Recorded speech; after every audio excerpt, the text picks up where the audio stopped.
저희가 지난주에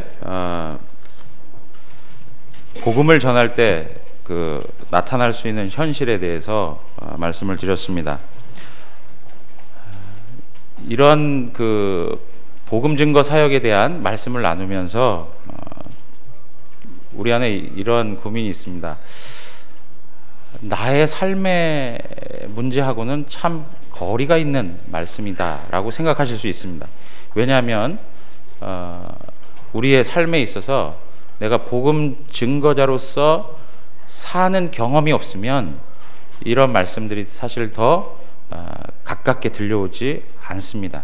예를 들면 또 하나님의 말씀을 붙들고 하나님 말씀 앞에 순종하는 그 싸움을 살아내야 거기서 실패하는 것이 얼마나 아픔이고 또 거기서 절망하고 좌절하는 것이 어떤 감정인지도 알 수 있는데 그런 싸움조차 하지 않으면 하나님 앞에서 성화되어져 가고 하나님 앞에서 영적 전쟁을 해가며 어둠의 세력과 싸워간다는 그러한 내용들이 무엇인지 잘 모를 수 있는 것이죠. 마찬가지로 우리가 이제 복음을 증거하는 삶, 그리고 복음 증거자로서의 그러한 삶의 모습을 조금 더 우리 삶에서 실천하며 살아간다면 사실 우리가 나누는 말씀들이 무엇인지를 조금 더 이해하실 수 있을 것입니다. 그래서 부탁드리기는 우리가 하나님의 말씀을 이 세상 가운데 증거해야 할 사명이 있음을 우리 늘 고백하지 않습니까?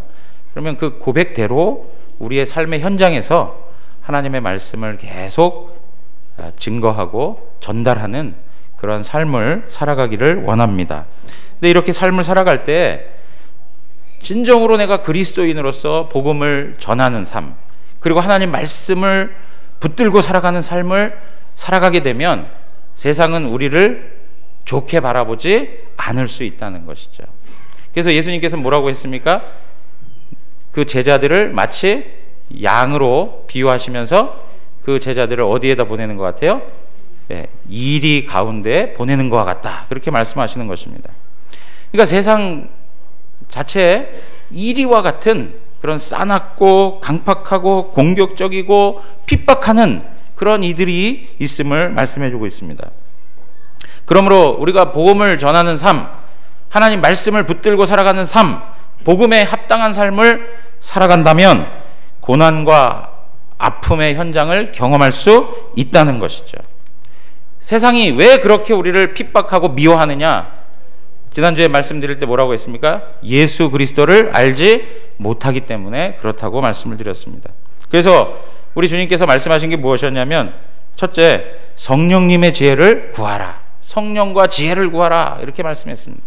그분을 의지할 때 아버지의 성령께서 우리 가운데 해야 할 말을 주신다라고 말씀했습니다. 그리고 두 번째는 무엇이었습니까? 끝까지 견뎌내야 된다. 끝까지 견뎌내면 하나님이 구원하신다라고 말씀을 드렸습니다. 그런데 여러분, 이러한 말씀을 가지고 세상 앞에 나가더라도 우리 마음에서 일어나는 두려운 마음은 금할 길이 없어요. 순간순간 우리의 마음에 두려움이 생겨날 수 있습니다. 전도 현장에서, 아니면 복음을 가지고 살아가는 삶의 현장에서 세상 사람들과의 관계 속에 우리 안에 불안함이 찾아올 수 있고요, 두려운 마음이 들어올 수 있다는 것이죠. 이러한 핍박과 박해의 현장, 세상이 미워하는 그런 삶의 현장에 예수님께서 오늘 우리에게 격려의 말씀을 해주시고, 동시에 우리로 하여금 또 명령, 우리가 하나님 앞에서 가져야 할 그런 삶의 어떤 지침을 우리에게 말씀해주고 있는 것입니다. 첫 번째로 우리 주님께서 우리에게 주시는 격려의 말씀은 뭐냐니까, 두려워하지 말라라고 하는 것입니다. 두려워하지 말아라. 26절, 28절 가서 보시면 이런 말씀이 있습니다. 그런즉 그들을 두려워하지 말라. 28절에 보면 영혼은 능히 죽이지 못하는 자들을 두려워하지 말고, 31절에 가서 보시면 두려워하지 말라, 그렇게 말씀해주고 있습니다. 그렇다면 핍박과 이러한 박해의 현장, 이러한 것에서 그리스도인들이 두려워하지 않을 수 있는 이유가 무엇이냐라고 하는 거예요. 우리 주님이 이렇게 왜 두려워하지 말라라고 얘기하셨느냐 이거죠. 그 첫 번째 이유가 고난당하는 것은 그리스도와 같이 되는 것이라는 겁니다. 우리가 고난을 당한다는 것 자체가 누구와 같은 대우를 받는다는 거예요? 그리스도와 같은 대우를 받는다는 것입니다. 오늘 말씀 24절에서 25절에 있는 말씀 보면 제자가 그 선생보다 또는 종이 그 상전보다 높지 못하나니 제자가 그 선생 같고 종이 그 상전 같으면 족하다 그래요. 여러분, 우리가 대우받는다, 대접받는다라고 하는 것을 놓고 볼 때 주인보다 종이 더 대접받을 수가 없습니다. 스승보다 제자가 더 대접받을 수가 없습니다. 스승만큼만 대접받아도 좋은 거예요. 주인 정도만큼만 대접받아도 괜찮은 거예요. 오늘 그런데 그 다음에 이야기하는 말씀이 뭐라고 그러냐면 집주인을 바알세불이라 하였거든, 그렇게 얘기해요. 여러분, 여기 집주인이라고 하는 건 결국엔 누굴 이야기하는 거냐면 예수 그리스도를 말하는 거예요. 예수 그리스도가 누구와 같다는 거예요? 바알세불이라, 이렇게 얘기하는 거예요. 그러면 그 집에 사는 사람들은 오죽 세상 사람들로부터 미움을 받겠느냐라고 하는 말이죠. 예수님이 스승이라면 그 제자들은 당연히 어떻다고요? 미움을 받을 수밖에 없다라고 하는 거예요. 여러분, 마태복음 12장 24절에 가서 보시면 어떤 말씀이 있냐면 바리새인들이 듣고 이르되 이가 귀신의 왕 바알세불을 힘입지 않고는 귀신을 쫓아내지 못하느니라, 그렇게 얘기해요. 그러니까 바리새인들은 예수님을 볼 때 무엇이라 생각했습니까? 바알세불의 능력을 힘입어서 귀신을 쫓아내고 있다, 이렇게 생각을 하고 있는 것이죠. 그러니까 바알세불과 같은 그런 악의 괴수가 바로 누구예요? 예수님이다, 이렇게 생각하고 있는 거예요. 그러니까 그 사람들이 예수님을 그렇게 생각하니까 예수님을 따라다니는 제자들은 동일하게 예수님처럼 그러한 생각을 가지고 바라볼 것이고, 동시에 그 예수님의 제자들에 대해서 그들이 예수님을 미워하였던 것처럼 제자들도 미워하게 된다는 것입니다. 사도행전 5장 41절에 가서 보시면 우리 한번 읽어보겠습니다. 사도들은 그 이름을 위하여 능욕받는 일에 합당한 자로 여김을 기뻐하면서 공회 앞을 떠나니라. 여러분, 사도들은 그 이름을 위하여 어떻게 해요? 능욕받는 일. 능욕받는다는 말은 단 한마디로 그냥 바꿔서 이야기하면 뭡니까? 고난당하는 거를 기쁘게 여기고 돌아갔다는 거예요. 왜 그렇게 생각했을까요? 자기 자신들이 예수님의 사람이라는 것이 증거되는 일이라고 생각한 거예요. 자기 자신들이 예수에게 속한 사람이라고 하는 것이 그러한 삶의 방식을 통해서 드러난다는 거예요. 자, 요한복음 15장 18절에서 20절에 가서 보시면 조금 더 분명하게 우리가 그 말씀을 이해할 수 있을 것 같습니다. 18절에 보시면 세상이 너희를 미워하면 너희보다 먼저 나를 미워한 줄 알라. 너희가 세상에 속하였으면 세상이 자기의 것을 사랑할 것이나 너희는 세상에 속한 자가 아니요 도리어 내가 너희를 세상에서 택하였기 때문에 세상이 너희를 미워하느니라. 자, 20절 다 같이 한번 읽겠습니다. 내가 너희에게 종이 주인보다 더 크지 못한다 한 말을 기억하라. 사람들이 나를 박해하였은즉 너희도 박해할 것이요 내 말을 지켰은즉 너희 말도 지킬 것이라. 여러분, 여기에 지금 예수님께서 마태복음 우리가 읽은 본문의 말씀에서 하신 말씀이 무엇인지를 설명해 주고 있어요. 종이 주인보다 크지 못한다 한 말을 기억해라. 제자가 스승보다 높아질 수 없다는 말 기억해라.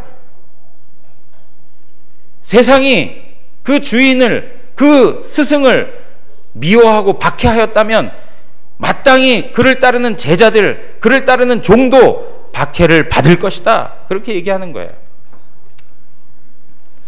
사랑하는 성도 여러분, 우리 안에 예수님 때문에 당하는 고난이 있느냐 이거예요. 그렇다면 그 고난이 뭘 증거해주고 있는 거냐면 내가 예수님의 사람이라는 걸 증거해 주는 것입니다. 내가 어디에 속하였느냐? 내가 예수님께 속하였기 때문에 예수님을 미워하는 세상이 나도 미워하는 것이라, 이렇게 말씀하고 있는 것이죠. 여러분, 그 강수진 씨라고 아십니까? 발레리나 강수진 씨. 사진 한번 보여주실래요? 네. 미인입니까? 네. 아름답지 않습니까? 근데 그의 발을 보면, 발이 저 정도예요. 얼마나 연습을 많이 했는지 저렇게 발이 망가졌어요. 근데 여러분 보세요. 진짜 제대로 훈련받고 제대로 연습하고 그 열정을 가지고 발레리나로서 제대로 삶을 살았다면 저렇게 정도까지는 아닐지라도 어느 정도 다 문드러지는 일들이 생겨날 거예요. 망가지는 일들이 생겨날 거예요. 여러분, 그 레슬링 선수들 가운데 이렇게 보면 귀가 다 무너져 내린 사람들 많지 않습니까? 얼마나 연습을 해가지고 그 땅바닥에 비볐는지. 그죠? 여러분 보십시오. 그러한 것들이 뭘 증거해 주냐면 그 사람이 어떤 사람인가를 드러내 주는 거예요. 마찬가지로 우리의 삶에 있어서 예수님 때문에 당하는 고난, 그것이 있다면 그것은 내가 하나님께 속한 것이고 예수님께 속했다는 것을 보여주는 증거가 된다는 거예요. 그래서 오히려 어떻게 해요? 고난을 당할 때 하나님 말씀은 우리에게 기뻐하라고 이렇게 말씀하고 있습니다. 베드로전서 4장 13절에서 14절 보면 우리 함께 읽겠습니다. 오히려 너희가 그리스도의 고난에 참여하는 것으로 즐거워하라. 이는 그의 영광을 나타내실 때 너희로 즐거워하고 기뻐하게 하려 함이라. 너희가 그리스도의 이름으로 치욕을 당하면 복이 있는 자로다. 영광의 영 곧 하나님의 영이 너희 위에 계심이라. 여러분, 고난당하는 걸 복으로 생각하라는 거예요. 고난에 참여하는 걸 기쁨으로 생각하라는 거예요. 왜 그럴까요? 우리가 하나님께 속한 사람이라는 거예요. 로마서 8장 16, 17절에도 보면 성령이 친히 우리의 영으로 더불어 우리가 하나님의 자녀인 것을 증언하시나니 자녀이면 또한 상속자 곧 하나님의 상속자요 그리스도와 함께한 상속자니 우리가 그와 함께 뭐요? 영광을 받기 위하여 무엇도요? 고난도 함께 받아야 할 것이니라, 그렇게 얘기해요. 예수 그리스도가 영광을 받으셨다면 예수 그리스도가 당하신 고난도 우리가 감당해야 할 삶의 몫이라는 거예요. 사랑하는 성도 여러분, 우리가 예수님 때문에 고난을 당하는 현실을 경험한다면 그럴 때 우리 마음에서 무엇을 고백하셔야 돼요? 나는 하나님의 사람이구나. 나는 그리스도에게 속했구나. 나는 그리스도와 연관된 사람이구나. 이것을 확인하시면서 그 고난의 일들을 하나님 앞에서 영광스럽게 감당해 내셔야 하는 것입니다. 이러한 은혜가 우리 모두에게 있기를 원합니다. 두 번째는 무엇이냐면 생명이 주님께 있기 때문에 두려워하지 말라는 거예요. 생명이 주님께 있어요. 살고 죽는 게 누구에게 있어요?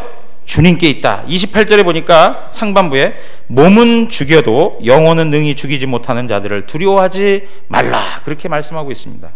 몸은 죽여도 영혼은 죽이지 못하는 자들을 두려워하지 말아라. 사랑하는 성도 여러분, 시편의 기록들을 보면 악인들이 등장합니다. 그 악인들이 나타나서 함정을 파고 수렁을 만들어서 하나님의 의인들을 그곳에 막 집어넣고 빠지게 해서 고통을 당하게 하는 그러한 현실들을 우리는 시편 말씀을 통해서 읽어보았습니다. 이러한 일들은 오늘을 살아가고 있는 우리들에게도 그대로 있습니다. 여러분, 우리가 왜 두려움이 생길까요? 우리 안에 생명을 잃을까 하는, 우리가 손해를 볼까 하는 그러한 염려 때문에 두려운 마음이 우리 마음 가운데 생겨나는 것입니다. 그러나 우리가 분명히 알 수 있는 것은 무엇이냐면 이 세상의 권세자들이 아무리 우리의 생명을 죽인다 하더라도 우리의 몸은 죽일 수 있어도 영혼은 죽일 수가 없다는 거예요.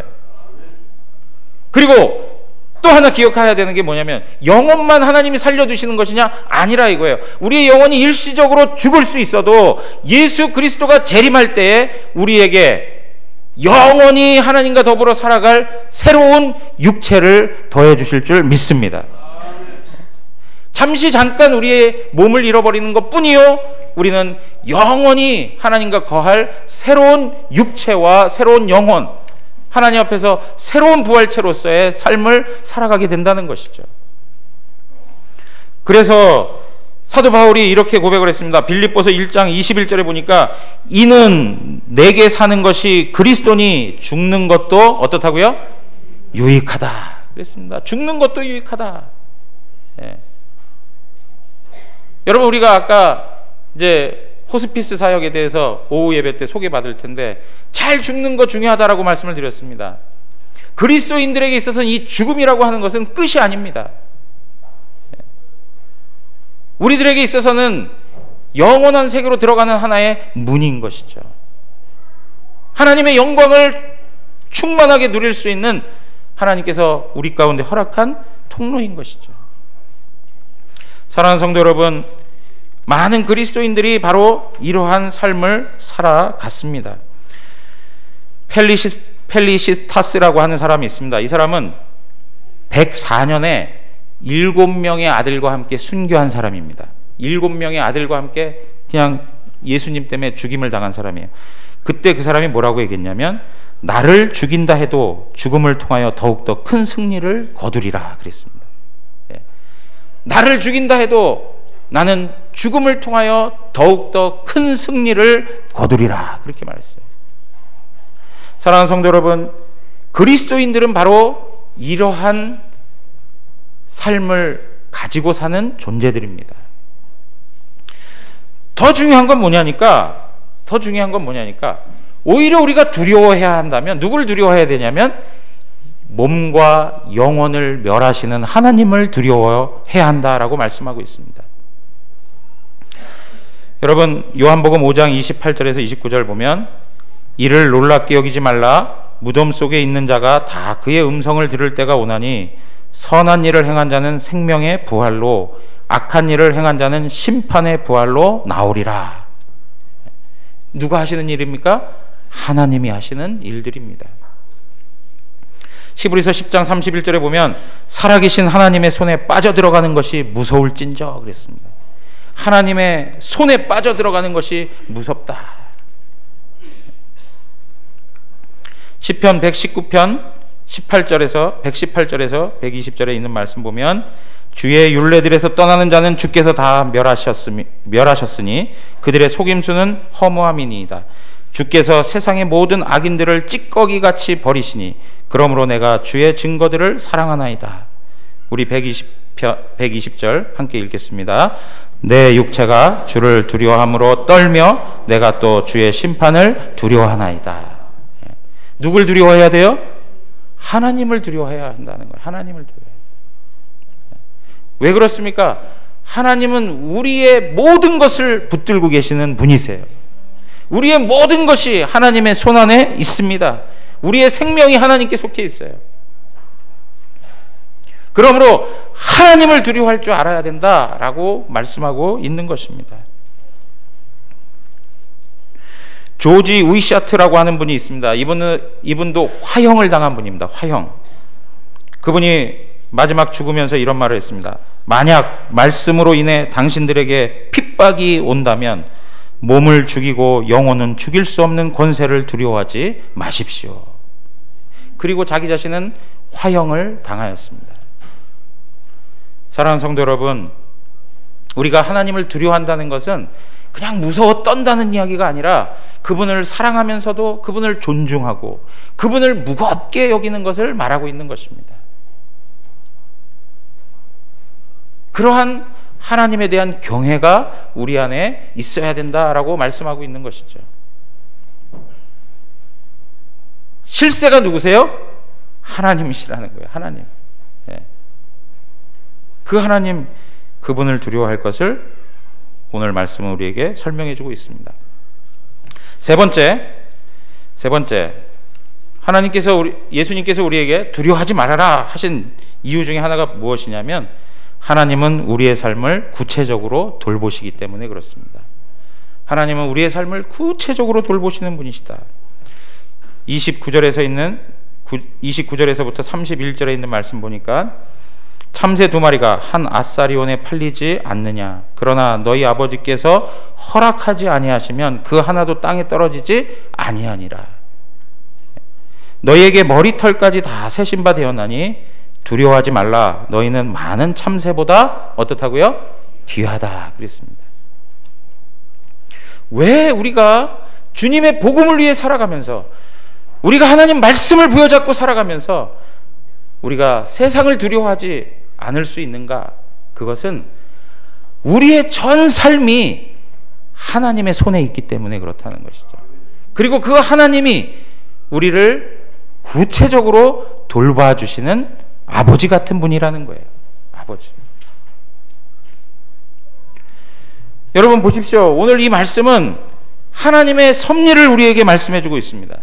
하나님의 섭리는 모든 피조물들과 관계된 하나님의 행위를 말하는데, 하나님의 계획이요, 하나님의 뜻이요, 하나님께서 우리 가운데 행하시는 역사인 것입니다. 그것이 바로 하나님의 섭리라 이렇게 말하는 것이죠. 여러분 보십시오. 하나님의 섭리 가운데 가장 잘 소개되는 사람 중에 한 사람이 바로 요셉입니다. 지난 수요일 날도 우리가 이 섭리에 대한 말씀을 나누면서 요셉에 대한 말씀을 잠시 드렸습니다. 악한 의도를 가지고 그 요셉을 죽이려고 했던 그 형들의 음모와 또 그 실천적인 모습들을 우리는 성경을 통해 잘 알고 있지 않습니까? 구덩이에 파서 집어넣고, 또 어떻습니까? 아예 그냥 팔아버리자 해가지고 애굽에다 팔아버리고, 얼마나 악한 의도를 가지고 그 요셉을 해하려고 했습니까? 그리고 보디발의 집에서 그렇게 열심히 섬겼는데, 그렇게 정직하고 진실하게 섬겼는데, 그 섬긴 세월이 아무것도 아닌 것인 양 누명을 써서 감옥에 갇혀야 하는 그러한 삶을 살아갔습니다. 그런데 어떻게 되죠? 그 과정을 통해서 결국에는 하나님께서 요셉을 건지시는 것뿐만 아니라 하나님이 약속하신 대로 야곱의 후손들을 하나님께서 구원해 내시는 것입니다. 사랑하는 성도 여러분, 우리 신자들의 삶이 세상에 속하여 있지 않습니다. 하나님의 손에 있다는 것을 기억하시기 바랍니다. 하나님의 손에 있어요.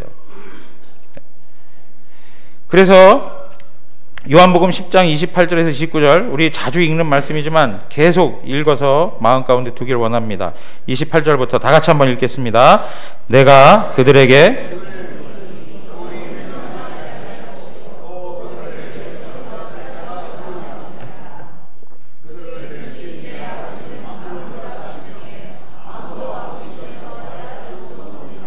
아멘.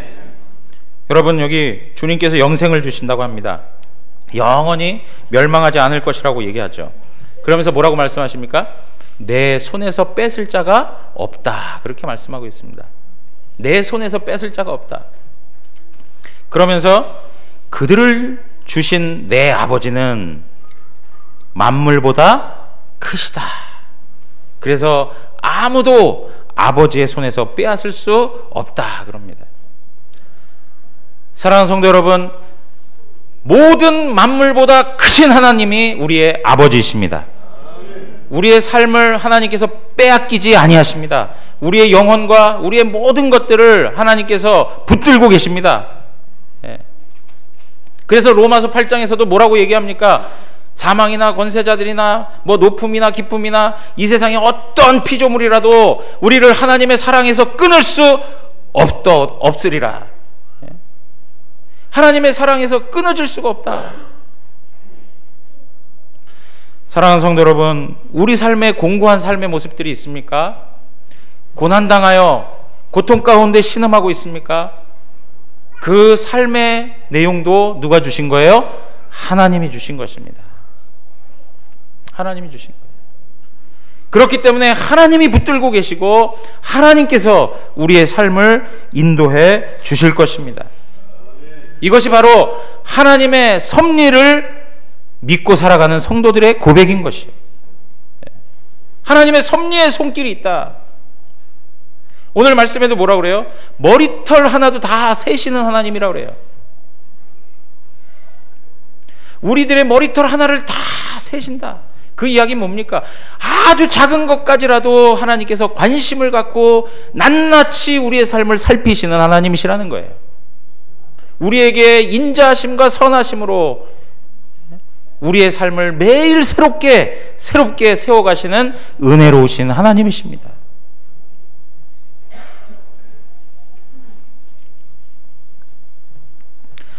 네 번째는 두려워하지 말라 그랬는데 왜 두려워하지 않을 수 있는가? 감추인 모든 것이 드러나기 때문에 그렇습니다. 감추인 것이 모두 드러납니다. 오늘 26절 27절에 보니까 그런즉 그들을 두려워하지 말라. 감추인 것이 드러나지 않을 것이 없고 숨은 것이 알려지지 않을 것이 없느니라. 내가 너희에게 어두운 데서 이르는 것을 광명한 데서 말하며 너희가 귓속말로 듣는 것을 지부위에서 전파하리라 그랬습니다.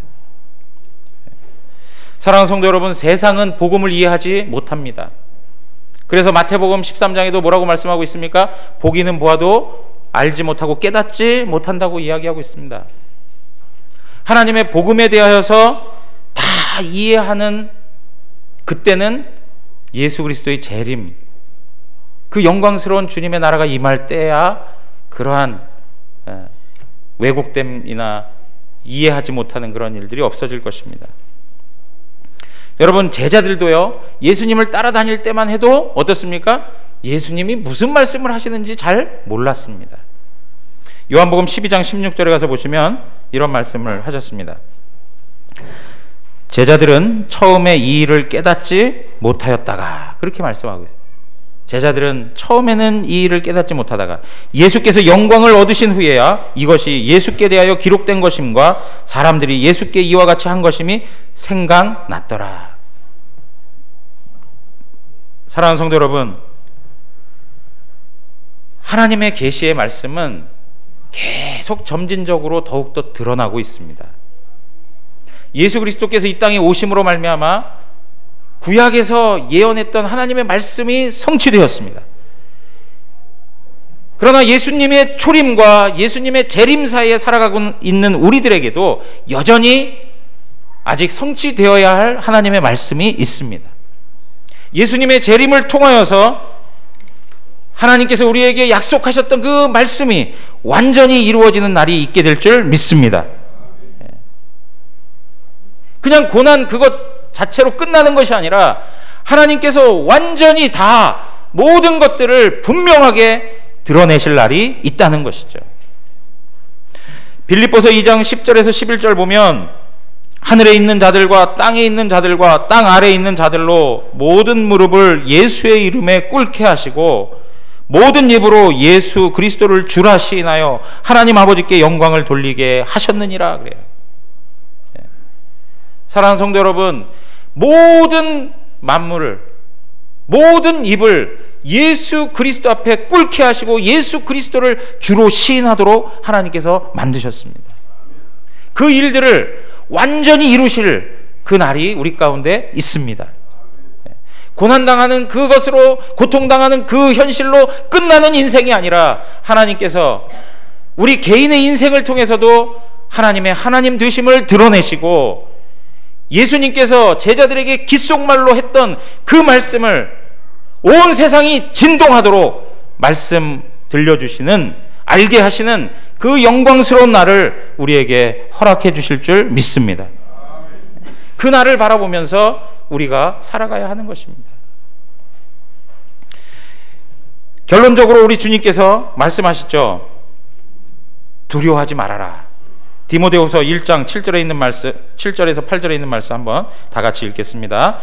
하나님이 우리에게 주신 것은 두려워하는 마음이 아니요 오직 능력과 사랑과 절제하는 마음이니 그러므로 너는 내가 우리 주를 증언함과 또는 주를 위하여 갇힌 자 된 나를 부끄러워하지 말고 오직 하나님의 능력을 따라 복음과 함께 고난을 받으라.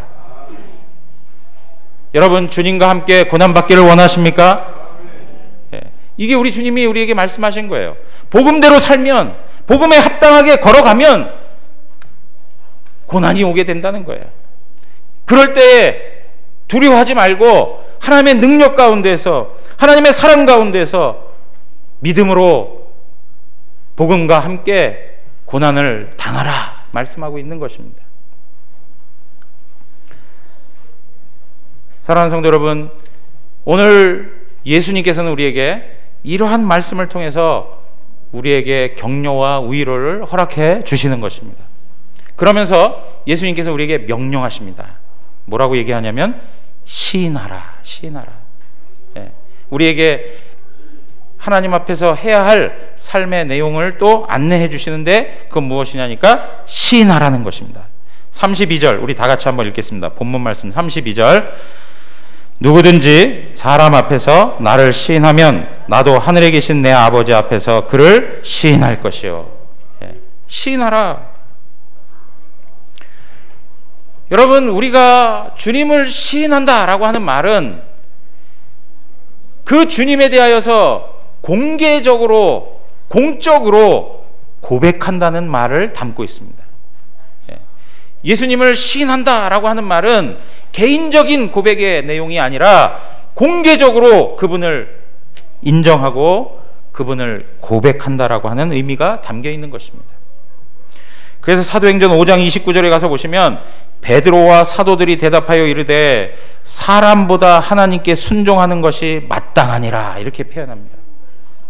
여러분, 베드로와 사도들이 당한 현실이 무엇입니까?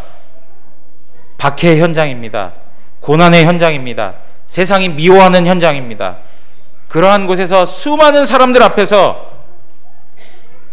하나님을 순종하는 것이 마땅하다 고백하는 것입니다. 이것이 무엇입니까? 예수 그리스도를 시인하는 것입니다.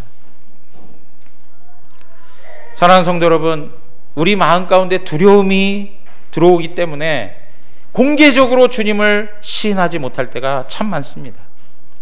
여러분, 어떤 분들은 여기에서 직장 생활에 내가 예수 믿는 사람이다 라고 하는 것 드러내지 못하는 분들도 있으실 거예요. 식사할 때조차도 하나님 앞에 그 한 식사를 대하면서 하나님 앞에 감사하지 못하고 기도하지 못하는 이들도 있을 거예요. 그런데 중요한 건 뭐냐니까 죄하고의 문제, 어떤 세상의 유혹 앞에서 아니면 나를 두렵게 만드는 일들로 인하여서 하나님의 뜻을 저버리도록 하는 그러한 일들이 있을 때 우리의 마음 가운데 그 세상과 타협하고 그 세상의 손을 잡고 하나님 말씀을 거부하는 일들이 우리 가운데 생겨난다는 거예요. 우리의 삶의 크고 작은 일들을 통하여서 그런 도전들이 계속 오지 않습니까? 하나님 말씀에 따를 것인가? 아니면 사람들을 좋게 할 것인가? 그런 마음이 계속 밀려 들어와요. 그런데 그럴 때마다 느끼는 것은 무엇이냐면 정말 두려운 게 무엇이냐? 하나님 앞에 죄 짓는 것이 두려운 거라는 거예요. 우리의 삶의 모습에 가장 고통스러운 현실을 만들어가는 게 무엇입니까? 우리로 하여금 가장 비참하게 우리의 삶을 무너뜨리는 게 무엇일까요? 그것은 다른 게 아니라 죄입니다. 죄. 사랑하는 성도 여러분, 세상과 관계하여 세상 사람들 그리고 죄를 따를 것이 아니라 하나님 그분을 따르면서 하나님을 공개적으로 인정할 수 있는 믿음 있기를 원합니다. 공개적으로. 그것이 곧 내가 예수님의 제자라는 것, 그것이 곧 내가 하나님의 사람이라는 것, 내가 하나님의 자녀라는 것, 이것을 드러내는 신앙 고백인 것입니다. 여러분, 우리가 예수님을 부인한다라고 하면 그 부인한다라고 하는 것은 예수님의 존재 자체를 부인한다라고 하는 의미도 포함되지만 더 중요한 건 뭐냐면 나와의 관계가 부인되는 거예요. 예수님이 나의 왕이 되십니다. 나의 구세주가 되십니다. 나의 주인이 되십니다. 라고 하는 것이 부인되어지는 거예요. 사랑하는 성도 여러분, 예수님이 여러분들의 주님이십니까? 우리의 구주이십니까? 그렇다면 그분을 삶의 현장에서 고백해야 한다는 거예요. 그렇게 주님을 고백하지 못할 때 어떤 일들이 나타납니까? 33절에 우리 다 같이 한번 또 읽겠습니다. 33절 다 같이 읽습니다. 누구든지 사람 앞에서 나를 부인하면 나도 하늘에 계신 내 아버지 앞에서 그를 부인하리라. 하나님도 부인하겠다는 거예요. 예수님도 부인하겠다는 거예요.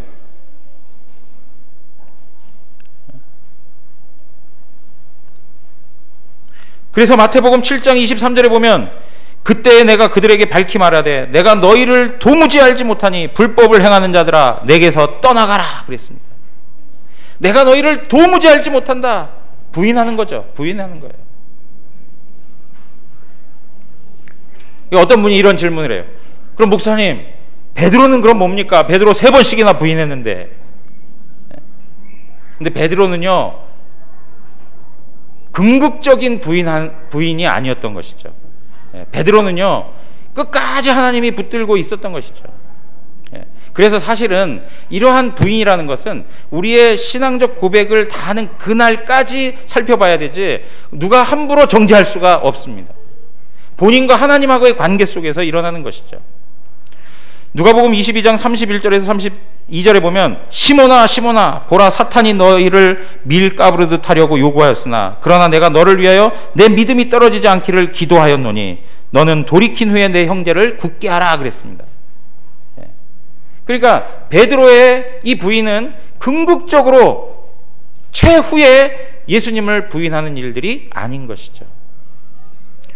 사랑하는 성도 여러분, 우리의 삶에 크고 작은 일들 앞에서 우리가 주님을 부인하는 일들이 있다면 다시 한번 하나님의 은혜 앞에 우리의 영혼을 가지고 나아가기를 원합니다. 하나님의 은혜로 다시 한번 회복돼야 돼요. 그래서 결론적으로 우리 주님께서 우리에게 말씀하시는 내용이 뭐냐니까 로마서 10장 9절에서 10절입니다. 로마서 10장 9절에서 10절 다 같이 읽겠습니다. 내가 만일 내 입으로 예수를 주로 시인하며 또 하나님께서 그를 죽은 자 가운데서 살리신 것을 내 마음에 믿으면 구원을 받으리라. 사람이 마음으로 믿어 의에 이르고 입으로 시인하여 구원에 이르느니라. 아멘. 여러분 믿으십니까? 시인하십시오. 시인하십시오. 그런데 여기서 시인한다라고 하는 것, 여기서 그것을 공적으로 고백한다라고 하는 것은 또 어떤 의미가 있냐면 우리 삶에 하나님이 허락한 섭리의 상황들이 있어요. 어떤 분은 질병 때문에, 어떤 분은 가난 때문에, 어떤 분은 사람과의 관계 문제 때문에 당하는 많은 고난의 현실이 있어요. 그거에 대하여 원망하고 불평하는 일들이 우리 안에 있습니까? 없습니까? 있죠. 교회 공동체 안에서 불평하는 일이 있습니까? 없습니까? 있을 수 있어요. 아니 내 삶에 왜 이런 사람들을 만나게 하실까라고 하는 의구심을 가지고 하나님 앞에 원망할 때도 있어요. 왜 도대체 나만 이런 고난을 당해야 되느냐고 하소연할 때가 있습니다. 그러한 현실마저도 받아들이는 것이 무엇이냐니까 하나님을 인정하는 거예요. 우리가 예수 그리스도를 나의 구주로 고백하듯이 우리의 삶의 모든 환경을 하나님이 주셔서 나에게 유익함이 있어서 허락하신 하나님의 선하신 의도가 그 가운데 있다는 것을 믿고 그 삶을 그대로 받아들이고 그것을 감당해내는 것, 이것이 바로 신앙 고백인 거예요. 사랑하는 성도 여러분, 우리의 삶의 형편에서도 하나님을 인정하는 일이 있기를 원합니다. 왜 그러냐고, 왜 이렇게 속 터지냐고 막 그러지 마시고 오히려 하나님 앞에 감사함으로 그것을 받아들일 수 있는 것, 그래서 그 힘든 일이지만 그것을 감당하여 살아내는 것, 이것이 바로 예수 그리스도를 시인하는 일들인 것입니다. 사랑하는 성도 여러분, 이 말씀을 마치면서 우리 믿음의 선배들이 많은 핍박과 박해 현장에서 고백했던 이야기들을 몇 문장 읽어드리고 말씀을 마치겠습니다. 이그나티우스라고 하는 분은 111년에 사자에게 뜯어 먹힘을 당하였습니다. 그분은 뭐라고 얘기했냐면, 내가 오직 예수 그리스도를 얻게만 된다면 화형이나 십자가나 사나운 짐승의 공격도 참고 견딜 것입니다. 우리 잘 알고 있는 폴리갑이라고 하는 분은, 나는 86년 동안 그분을 섬겨왔는데 그동안 그분은 한 번도 나를 부당하게 대우하신 적이 없습니다. 그러면서 화형을 당하였습니다. 저스틴 마터라고 하는 분은 참수형을 당했는데, 우리 주 예수 그리스도를 위해 고문을 당하는 것보다 더 귀중한 일이 없습니다. 그렇게 표현했습니다. 셀비리오 폴리오라고 하는 사람이 투기장에서 찢겨서 순교당하면서 뭐라고 얘기했냐면, 나는 죽어도 좋습니다. 그러나 나의 구주를 배신할 수는 없습니다. 원형 경기장에서 한 노인이 고백하며 죽었습니다. 나의 예수님은 나를 위해 죽었소. 그러므로 나는 그를 위해 기꺼이 나의 목숨을 바치겠소이다. 존 후스라고 하는 사람이 있습니다. 중세시대의 사람이었습니다. 오 주님, 당신의 손에 저를 의탁하나이다. 저를 구원해 주신 신실하신 하나님이여. 그러면서 화형을 당하였습니다. 우리가 잘 알고 있는 제롬이라고 하는 이 학자요, 이 믿음의 선배는 불길 속에서 이 영혼을 그리스도 당신께 드리나이다 하면서 화형을 당하였습니다. 수많은 사람들이 하나님과 그리스도와 함께 고난을 당하였습니다. 슈릭이라고 하는 사람이 있는데 몸이 잘려 죽음을 당했습니다. 죽음의 공포는 나를 괴롭힐 수 없습니다. 저는 그분과 함께 하고 있기 때문입니다.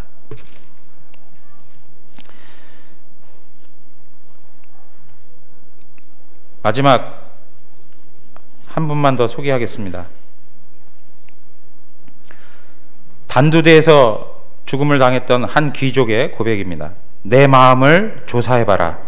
그리스도를 향한 사랑밖에는 찾을 수 없을 것이다. 사랑하는 성도 여러분, 믿음의 모든 선배들은 하나님 앞에서 복음에 합당한 삶을 살아가기 위하여, 그것을 감당해내기 위해서 자신의 생명도 아끼지 아니하고 하나님의 편을 든 사람입니다. 오늘 우리 안에 세상에 대한 두려움이 사라지고 오직 하나님 말씀 앞에 온전히 헌신할 수 있는, 그리고 그 복음에 합당한 복음 증거자로서의 삶을 살아갈 수 있는 우리 영안교회 모든 성도님들 되시기를 주님의 이름으로 축원합니다. 우리 시간 다 같이 일어나서 찬양하고 기도하겠습니다.